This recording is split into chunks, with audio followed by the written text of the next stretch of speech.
What's up, everyone? Man, this is Myles Monroe Jr. Welcome to the new episode of the Myles High Podcast.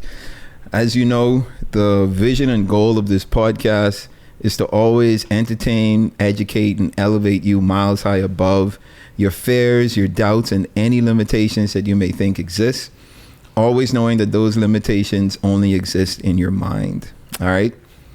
Well, guys, we're almost at the end of the year, right? We are 6 days away from Christmas Day.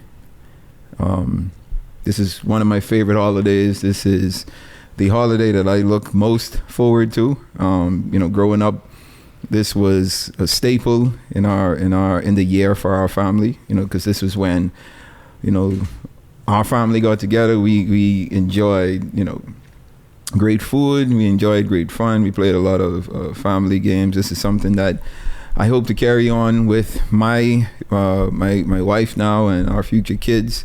Because Christmas is a big thing for us, for me. I love the season. I love the weather for the season. I'm a cold weather guy, so I enjoy the cooler weather. And I just enjoy just spending time with friends and family, man. It's a great season to be a part of, great season to enjoy. And in the spirit of the season, this is the last episode for the year. I won't see you guys or hear you guys. Well, you guys won't see me or hear me until the new year. So I figured I'd do something a little special, in the spirit of the season. I feel like I've been giving you a lot of like my experiences and the principles that I live by in life. But I don't think I've been able to give you guys a lot about myself personally. And I was kind of talking with my wife on, man, how do you think we could close out this year on the pod? And, I think we're going to, I want to do like a 21 questions thing where I just, my wife is going to ask me a bunch of questions and I'm going to answer them. And these are going to be personal questions that I'm going to answer very honestly, very candidly. And, the goal is for you guys to just learn a little bit more about me, about Myles. All right. So what we're going to talk about today is quite simple. It's just getting to know Myles, right? Getting to know me. And I'm excited for this. This is something that I wish I had done a little earlier, to be honest. I think a lot of people there are a lot of misconceptions about me. And, that's neither here nor there, right? I think it's normal. Everyone has misconceptions about, a lot of people that they either see or that they're around. But I think as we get to know individuals, like we start to see them and hear them on a consistent basis, and then we see that consistency with them. We develop this knowledge of them, and I think that hopefully, this is what I want to bring to this pod. So let's get started. So I'm excited for this. My wife has prepared some questions for me. She enjoys this, ladies and gentlemen. Like this is what she loves, because she always thinks that, people always like, because, I'd say this, before me and my wife started dating, she herself had these preconceived notions about me, of the person that she thought I was. And, as we got into a relationship and she got to know me a little better, she was like, oh, you're not anything like I thought you would be. Right. And I think, as we go through these questions, you get an idea of why, she would say that. So yeah, this is the part about getting to know Myles. So let's get started, babe. Okay, you ready? I hope so. Okay. So my first question is, where did you find such an intelligent and beautiful wife? That's really not a question, but I wanted to break the ice. So the first question is, what is one thing that you hated growing up as a PK, a preacher's kid? I think I kind of talked about this in my first pod, actually, at the top of this year.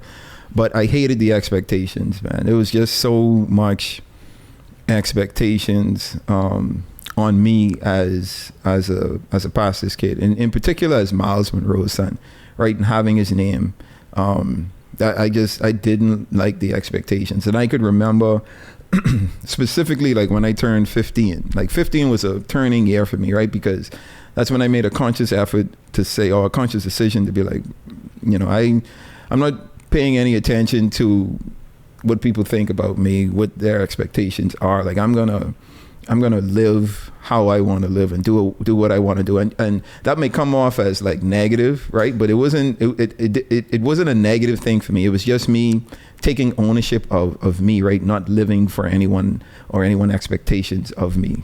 So I would definitely say it was the expectations. Okay, so in that vein of not really caring what other people think about you, you wear earrings. You have tattoos, and many church people comment on this regularly. What do you have to say to them? Oh man, yo, I can't tell you all the amount of times I see a comment or I get a message about earrings. Not so much now, right? But it happened like a lot when I was younger, for sure.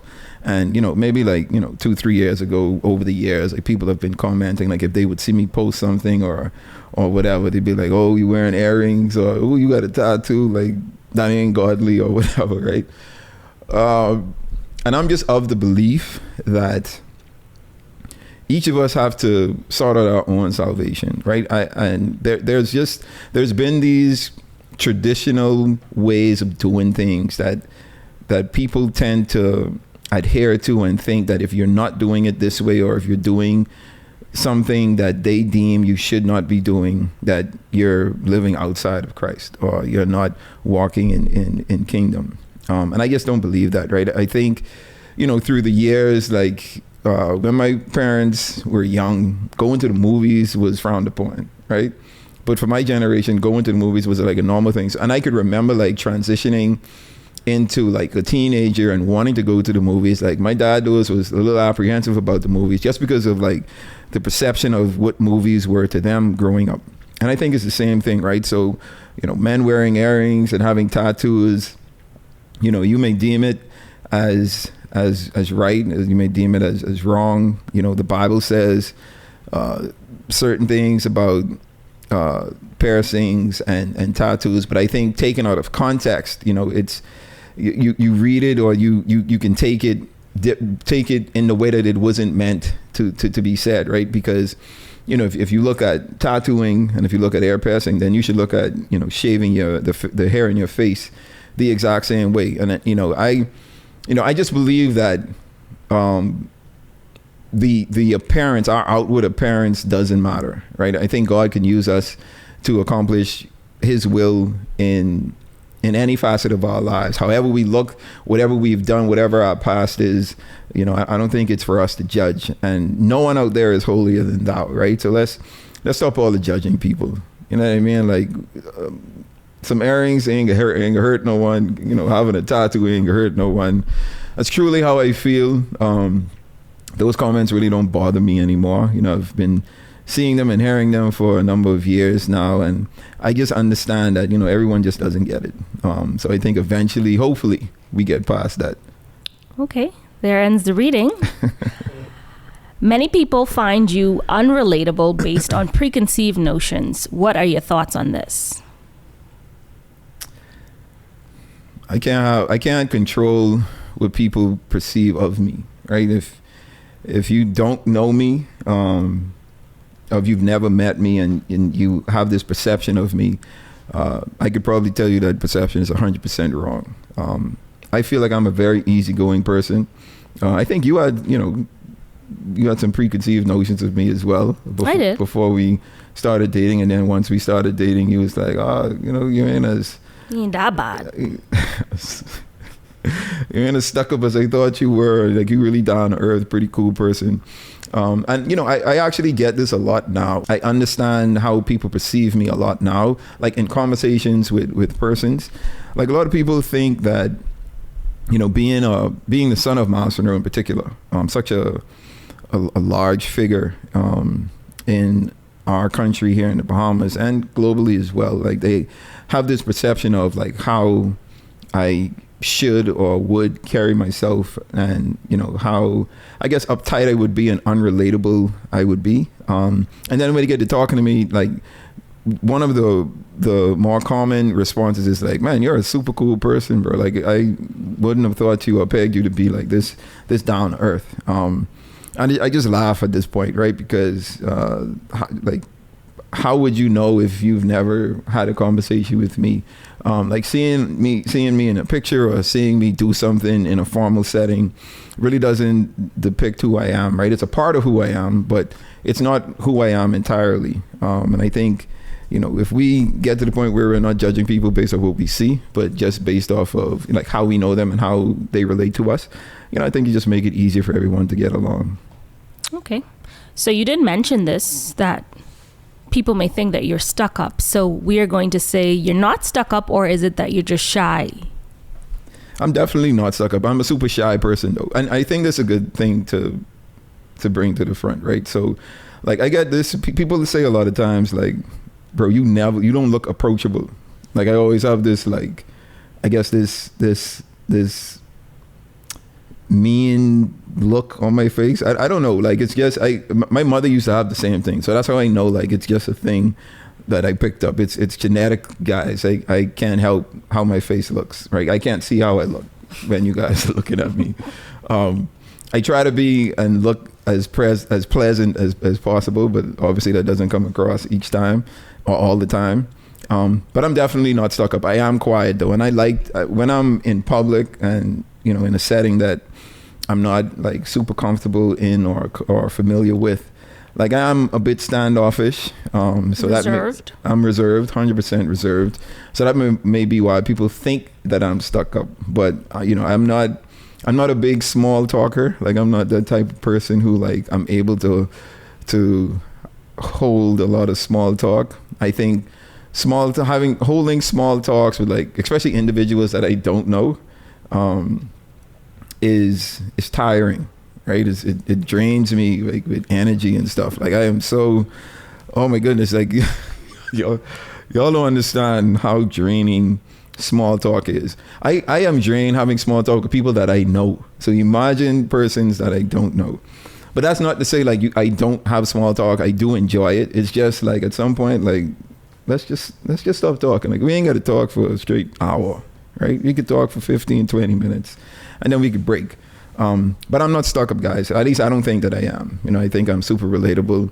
I do see where people say that I may seem unapproachable, but if you approach me, I'll be happy to engage in conversation, and I think once you get into a conversation with me, you realize like, this guy really isn't a stuck up person. Okay. My fifth question. If you could have dinner with one of your idols, who would it be and why? Dinner with one of my idols. This is someone dead or alive? I would say alive. Alive. Okay, so I'll do both. Okay. So if I could have dinner with someone, you said if I could have dinner with someone and why? Mm-hmm. Well, someone that's dead, it would be my dad. And I think I would like to have that conversation now with the mindset that I have now, because I just feel the conversation would be just way different, way more mature. I would ask probably the right questions especially at this point in my life. And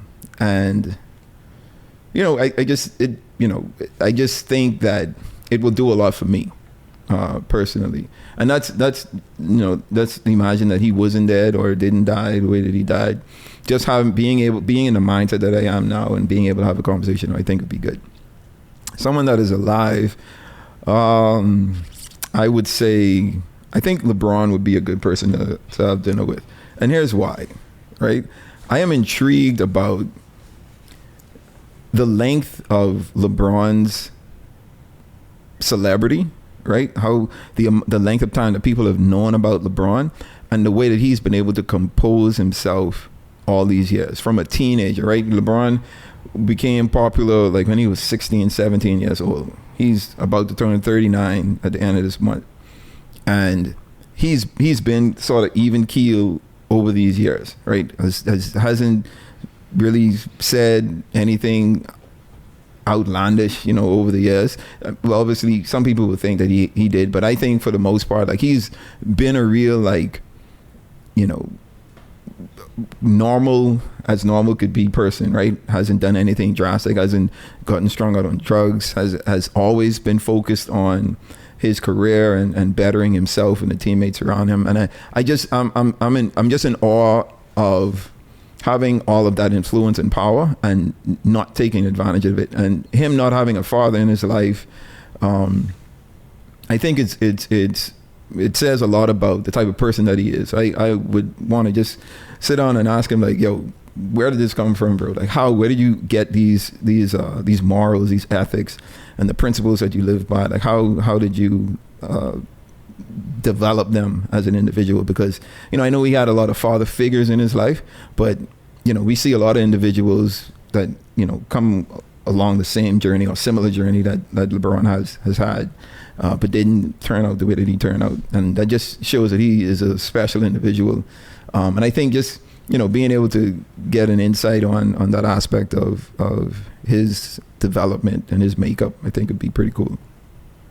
Okay, so I was going to follow up with, what would you ask the person who you were having dinner with? And since you answered the LeBron question, could you answer the one about your dad?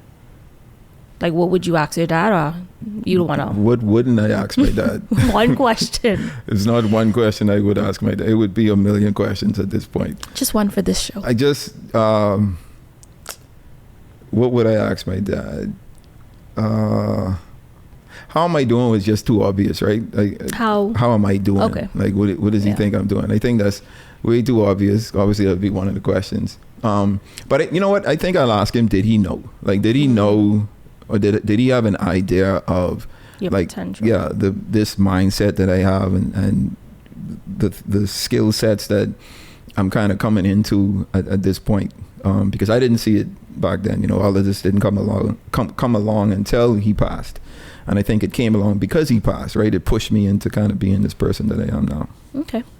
So this next question, I think you already answered it, and I'm sure it's going to be a fight on set, but I'm still going to ask you it. Who is your GOAT of basketball, MJ or LeBron? Oh my goodness! You see, y'all hear that? This my crew now talking, because we've had this debate millions of times, and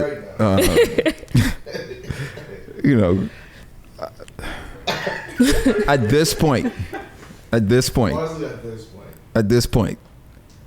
who else could it be? Like, let's be honest with ourselves. Now, I'll be honest. I did watch something the other day where, like, current NBA players were talking about, like, meeting Michael Jordan, or current, like, sports stars were talking about, like, when they met Michael Jordan.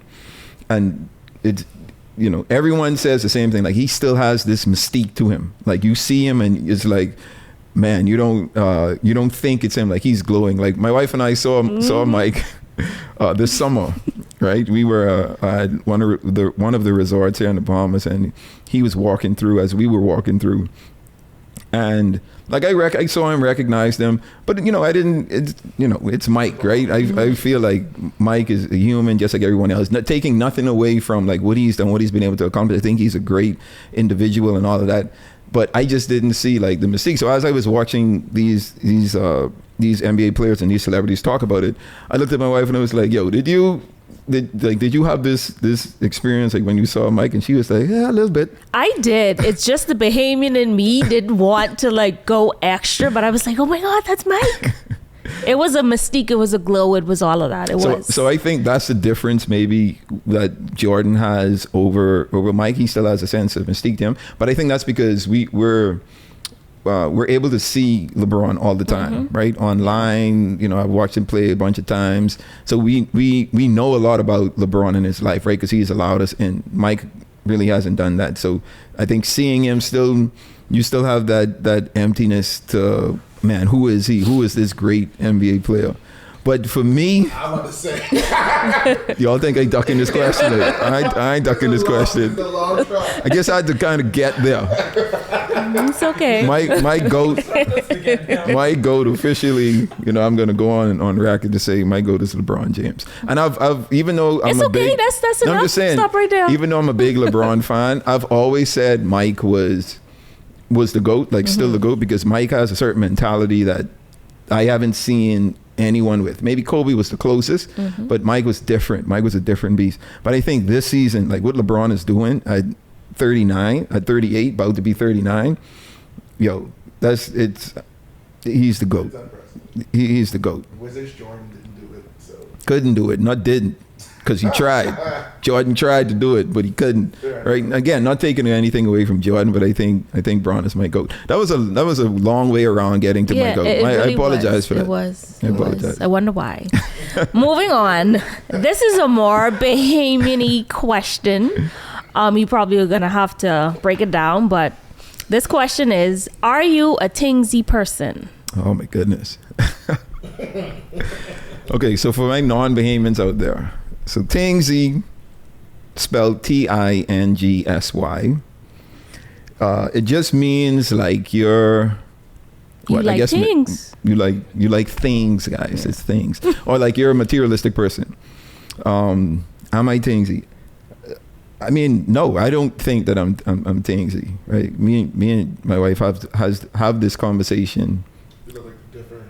No. I don't differ, but I think that there's always this not expectation, but people always look at anyone who likes things, like who is able to afford or who is able to buy, nice things in life, that, oh, you must like things, or you tingsy.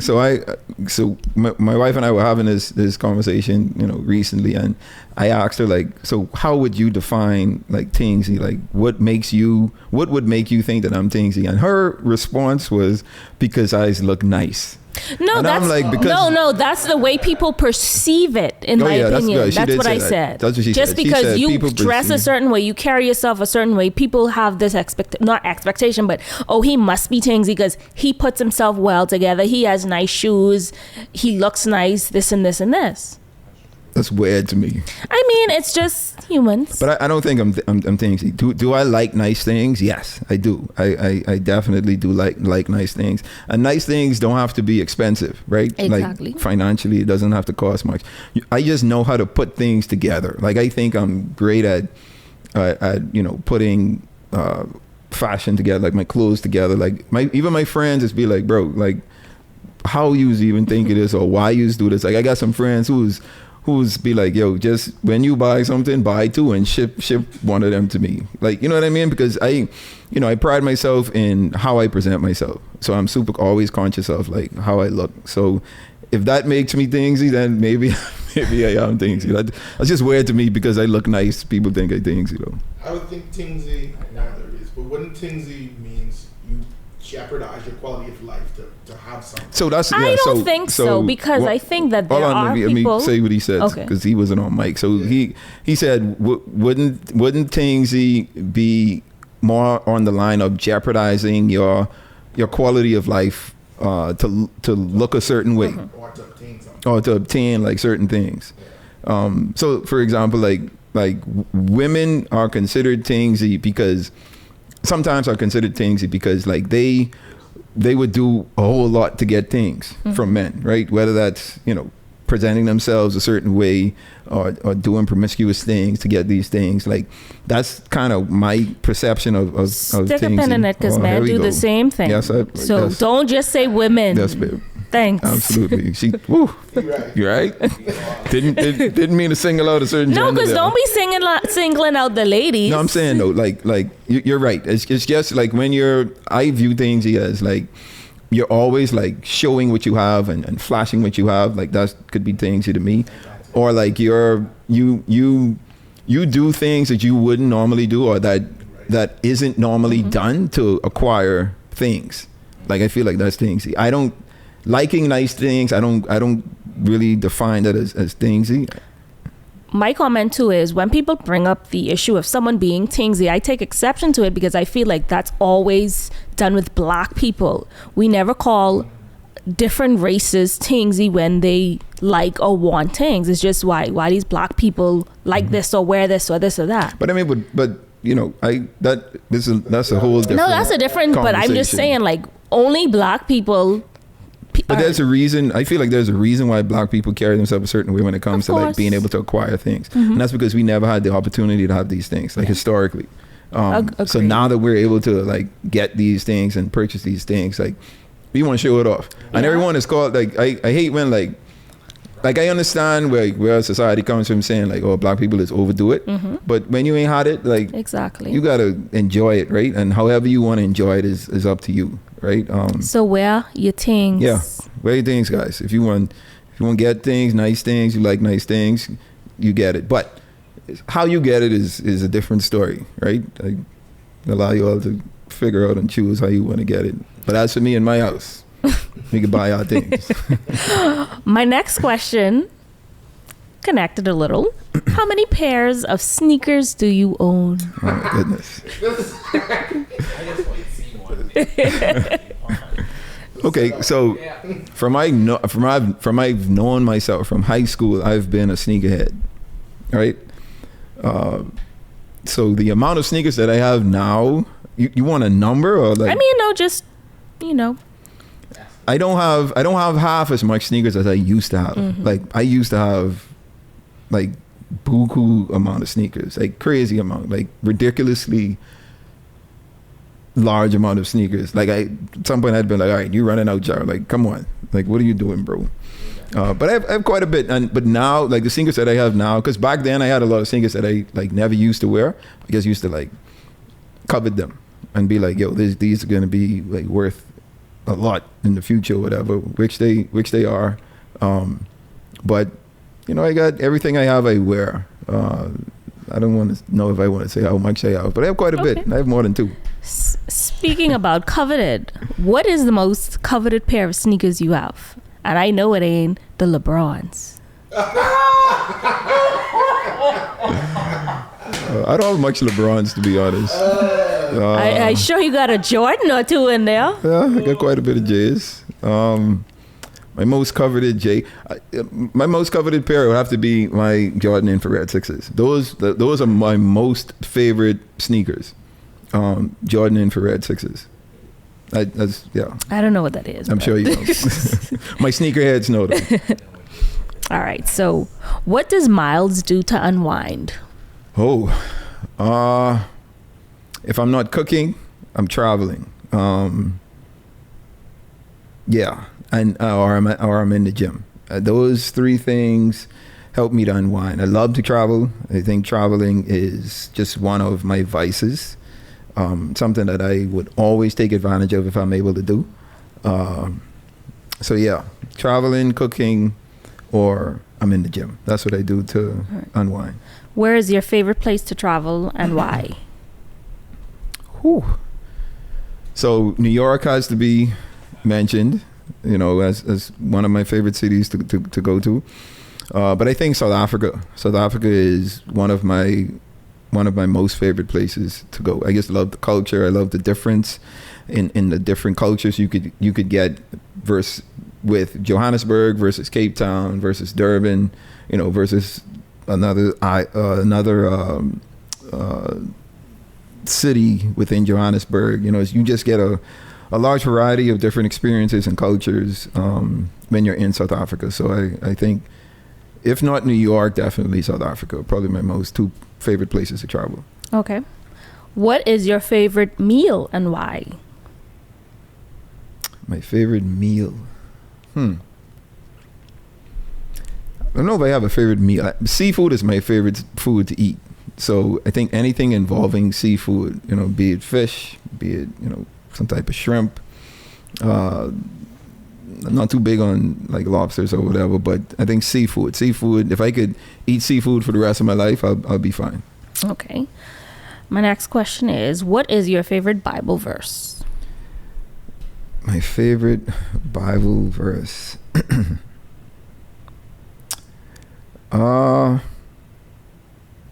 Philippians 1:6.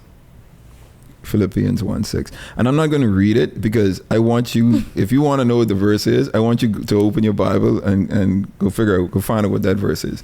But that verse speaks to me on so many levels, right? It reminds me that no matter what, like, God is in control and God is going to work things out.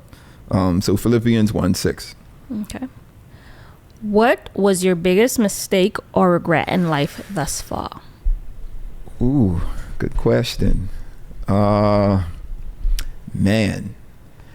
I think I don't have much regrets, right? Because I think that everything that I've went through or done or haven't done has made me who I am today. But if I had to pick one, it would have to be my immaturity with my relationship with my dad. I think I wish I was a lot more matured in how I felt about being his son, first of all, which kind of caused me to, act or make the decisions that I made and affected our relationship.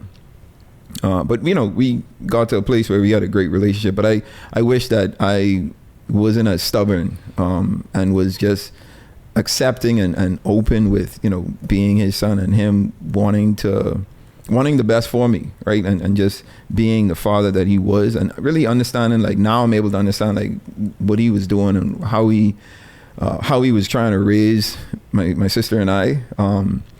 I wish I had taken or gotten to this point sooner. I think it would have done a lot for my relationship with him. Okay.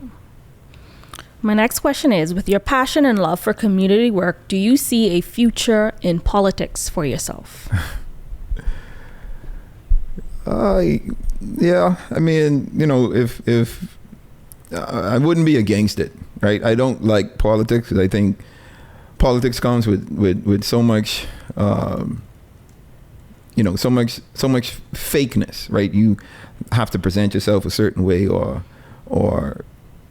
adhere to, like, these traditions that have already been in place. And, I think I'm a disruptor, right? So, if I were to get into politics, I don't think things would go the way people would want them to go, because I'm a straight shooter, and I'm all about the community. And I think, sadly, a lot of politicians go into politics with that mindset, and it somehow changes. And if I were to get in, I don't see myself changing. But yeah, I wouldn't shy away from the opportunity of politics. Nothing I'm looking forward to, like, right now. I think I still have a lot of work that I need to do. But maybe a little later on in life, sure. Okay. So before we get into the really heavy questions that everybody wants to know, I want to open up the mic to the floor, to the crew, to ask any questions to you that they have been dying to ask you. Okay. Ron, Drew? First one, okay. Are you doing any speaking engagements in the new year? Am I doing any speaking engagements? I actually took time off from doing speaking engagements. And it was because speaking engagements, I don't necessarily like doing speaking engagements, especially the ones where people invite me for specific reasons, right? And most times the reasons is because, like, I'm Myles Monroe's son. It doesn't really have to, it is not because I'm Myles Monroe Jr., right? So it's difficult for me to, like, get in the mood of, like, what they want me to speak. Because usually the platforms that they want me to speak on platforms that I would call mine, and so yeah, I have one or two speaking engagements on the calendar for next year, and it could be more, but just a few for now. Yeah. Okay. My next question is, do you consider yourself to be a humble person? Yes, I am humble, but I am confident at the same time, though. Mm-hmm. And sometimes people read confidence as arrogance, which I'm fine with, right? But I think I'm super humble, though. I'm a very down to earth person. I think that, or I would like to think that I don't think about myself first in most situations. And I think that humility is something that I've learned over the years growing up, the way that I grew up. So yeah, I think I'm a super humble person. Okay. Drew has a question. I got it. If If you had to create your Mount Rushmore of your top most influential people in your life, outside of your parents. Outside of my parents. Yeah. You can get me in trouble. I can't leave it that way. Top 4. And if you could touch on a little bit of why. So my Mount Rushmore of most influential persons, or persons that I feel have been most influential in my life. Make it like that. Outside of family and friends too, just in case. That's taking a lot of options away. Let's safety all right. yeah. So my Mount Rushmore of most influential persons, but no family, no friends. All right. LeBron. Nah. I'd have to say, well, let me start with this. Anyway, I know I can get a lot of flack for this because people could be people, but absolutely. That is where we agree. I think Jay-Z has been influential, and look, I know you guys are gonna say, oh, he's a Satanist and he believed this and believed that. Like, okay, guys, if that's how you feel, I appreciate that, and I understand like where you're coming from. It still doesn't take away from what he's been able to accomplish and the things that he's been able to do and the way that he's been able to do them. I think it's inspiring for someone like him, where he's come from to where he is now and what he's been able to achieve. Has it been done without any flaws? Absolutely not. We all have flaws, but I think he is inspirational to an avid entrepreneur like myself, and someone that is keen on business and the mindset of business. So I think he would definitely be one of the persons. Next would be.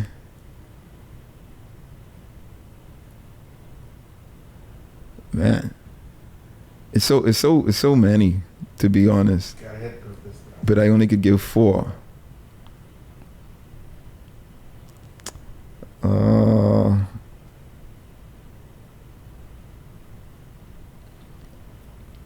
I think Martin Luther King Jr. is one of those inspirations, especially now, like when I go back and watch his speeches. And learn a little bit more about his life, and knowing that like back then, like as much as Martin Luther King is loved right now, he wasn't loved like that during the time that he was here, and that's crazy to me, right? Because you wouldn't think that people didn't love him. Like you would think he was super loved and accepted back then, but he wasn't. And I think for him to be hated the way that he was hated, but still be and to point out, even be hated by his own people, and to still be adamant about like wanting better for him and his people and fighting till the end, ultimately, right? I think that's inspiring, and it gives us a sense of finding something to die for, right? And I think once we find something to die for, like we can't be killed, because our efforts in that journey or on that journey are going to live on past when we're not here. And I think in the same light, I think number 3 would be Nelson Mandela. Like I say, South Africa is one of my most favorite countries to travel to. I love the people, the culture of that country, and what Nelson Mandela represented, especially when you like get an understanding that apartheid just ended in 1994, guys. Like the Bahamas was already 20 years plus independence. Almost 20 years. Well, just over 20 years independence. And Nelson Mandela and South Africa had just come through apartheid, right? And if you don't know what apartheid is, man, do your research. Like I would encourage you to learn a little bit more about it, and the things that Nelson Mandela himself had to go through, and having to not only just go through that era of like oppression, but come out and still want to work with the oppressors at the end of the day. Because I look at it and I'd be like, bro, I don't know if I could do that. I don't know if I could like hold this oppressor's hand up and be like, yeah, we joined together trying to make this country a better country. it probably would have been a little resentment in me. But, I think, again, he is a great example of like who we should aspire to be, or at least try to get close to as an individual. And then lastly, trying to think of a female. I want to put a lady in there. But y'all say I can't use family or friends, man. I've been so inspired by like people that I know personally. Hey, if they deserve to be in the Rushmore, give it to them. My mom, bro. My mother, I have to put on the Mount Rushmore because I know the type of person that she was, and I'm a similar person. I'm a super quiet person, right? We're not outgoing. I don't like to talk a lot. My mother was the same. But she changed her characteristics to be able to accommodate my dad's lifestyle. So she made herself outgoing. She made herself a little bit of an extrovert. And I'm so inspired by, who she was for my dad, that, it allows me to be a bit more comfortable opening up and putting myself outside of my comfort zone. And I think that, just knowing, obviously I know them personally, know her personally. So just seeing her growth over the years and, having these intimate conversations with her and being like, "Mommy, how you do this? Like, are you comfortable? Like, you don't feel a certain way?" And her response is like, "No, this is what it is. This is what we have accepted as the vision for the family." And, I going at it wholeheartedly. It inspires me, and it inspires me in my relationship with my wife. Inspires me with, hopefully, my relationship with my future kids, to want to be an inspiration to them as well. So yeah, I think I'd have to put her up there with those guys. Yeah. Okay. We're winding down to the end. Now we're going to get into some good stuff. What is one life lesson you've learned from your mom and one life lesson you've learned from your dad that you will never forget? It's super easy. My mom, patience. My mother, I am not a patient person, ladies and gentlemen. Mm-hmm. My wife could tell you I could be patient to an extent, but I am not really a patient person. And I think I've learned patience because of what she has taught me. I can't tell you the amount of times I showed my impatience towards my mom, and she continued to remain patient with me. I remember it got to the point where I guess I had to go with my mom and apologize for being so impatient over the years. And it was a great conversation that she and I had, because she just laughed and was like, "Yeah, I know how you are, Charo, and I understand the type of person that you could be, and I just want to continue pushing you to be that person." And so she's taught me patience. My dad definitely has taught me unconditional love. I think those are the two things that I carry with me on a daily basis, like when I'm talking about my parents. The unconditional love, I actually didn't know what unconditional love was until my dad passed. And like I realized like what he has done for me, and like seeing my growth, seeing where I've come now, after 9 years of them passing. Regardless of what I did, regardless of what I said, regardless of like the decisions that I made, like he was always there to support, always there to be a sounding board, to be a voice of encouragement, to be an individual that always pushes me for success and pushes me beyond what I think I'm capable of. So I think the unconditional love that my dad has taught me and the patience that my mom has taught me are two things that I'll carry with me for the rest of my life. Okay, sounds good. And my 21st question: why are you not building your own legacy instead of your dad's? So this is a roundabout question, because Sharice and I have this conversation all the time. And I see these comments, like sometimes that people post and be like, "Man, you building your dad's legacy, but ain't building your legacy." And it's so stupid to me, right? Because you have this figure that has built something, that has laid a foundation for something to be built on. right? And here I am, the offspring of that individual, and I'm just going to go out here and do something entirely different. Like, you know what I mean? And I think people may look at it as I'm trying to be my dad. And I think those persons just aren't looking properly. It's like, you know, you have individuals like Sam Walton, who started Walmart, and Walmart is still in existence today. But, you know, Mr. Walton has been dead for years. You have persons like Walt Disney, who started Disney World, but, you know, now Walt Disney owns everything, right? Not just Disney World. They own all these networks, television networks. They own all this land, and they've been doing so much. And it all happens because of their heirs, or the persons that they've been able to inspire and impart their characteristics and their vision on. So, you know, people, if you think that I'm not building my legacy, like I think you're entirely mistaken. Like, my dad's legacy is the foundation for my legacy, right? It's the thing that I'm able to now build on and use as a foundation for me to continue building up, and hopefully my kids will do the same. You know, I think, especially as Black people, like, we've never been taught to do things generationally, right? We don't think of generational success. We don't think of a generational vision. We don't think of generational wealth. But that's what it's supposed to be, right? That's what these other ethnicities and these other societies have been doing for years. And I think slowly but surely we're getting there, right? And, you know, I want to be that aspect of my family for our generations. You know, I want to continue building on what my dad built. I'm doing it differently. I'm not doing it the exact same way that he did. I can't ever do it the way that he did it. And I don't want to even try to do it.